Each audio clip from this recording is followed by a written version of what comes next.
ตัวฮะด้วยไม่เป็นไรซูมหน่อยซูมให้น้ำด้วยเต็มรูปแล้วน้ำไหลแล้วเครื่องนึงก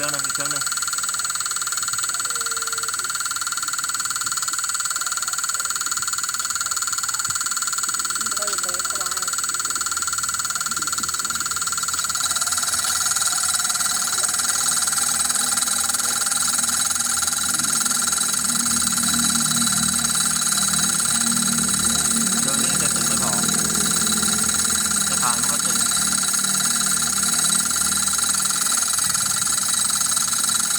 เอา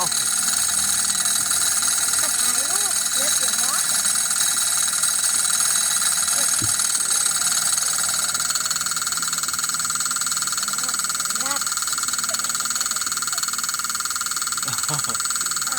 ไม่ตึงตลกเอามาตึงคนขับเมานะครับ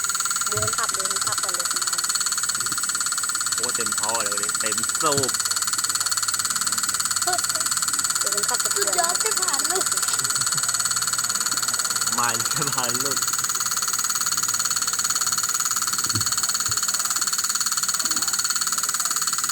คนขับจะเตือน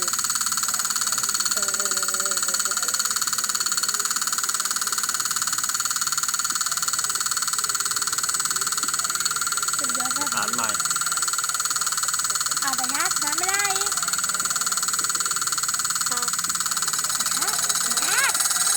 น้ำไม่ได้แต่ผ่านย้อนสต็อปก่อนเลยเต้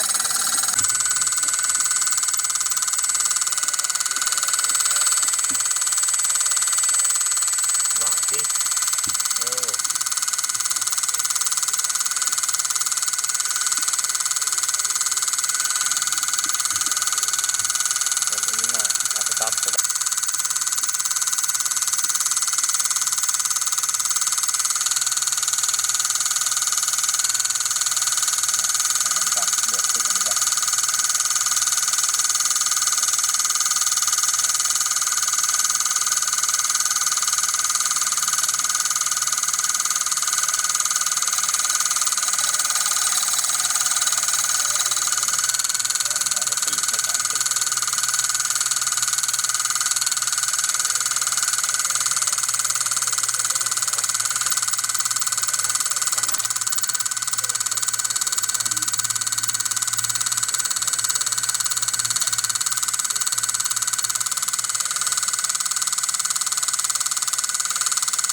แดงกุ้งที่ยัง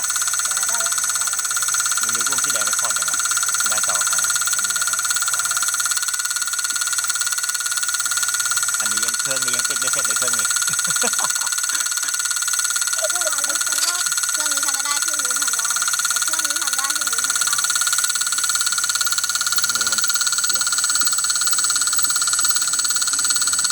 ต้องมีระยะเนี่ยให้เป็นทางที่ระยะให้มีประมาณ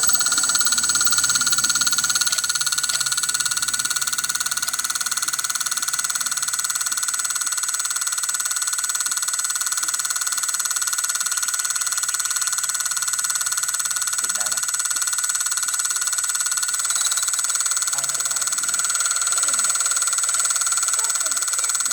น้ำไม่ไหล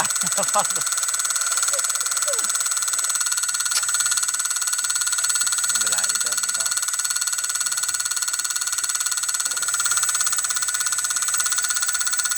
ตกอยู่ข้างล่างนั่นแหละ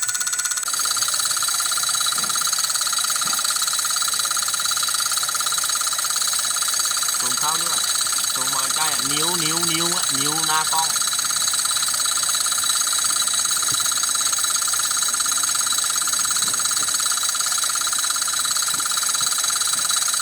วันนี้วิทย์น้ำสองเครื่องยนต์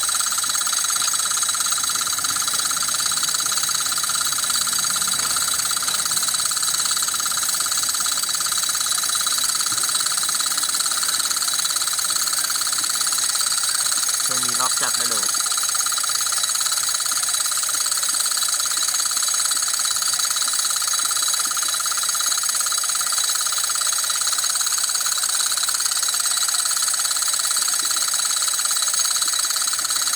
ซูมเข้ามาใกล้ๆหน่อย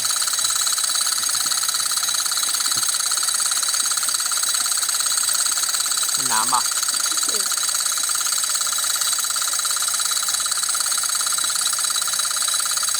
เห็นออกสองฝั่งเลยใช่ป่ะ เออ สต็อปแล้วก็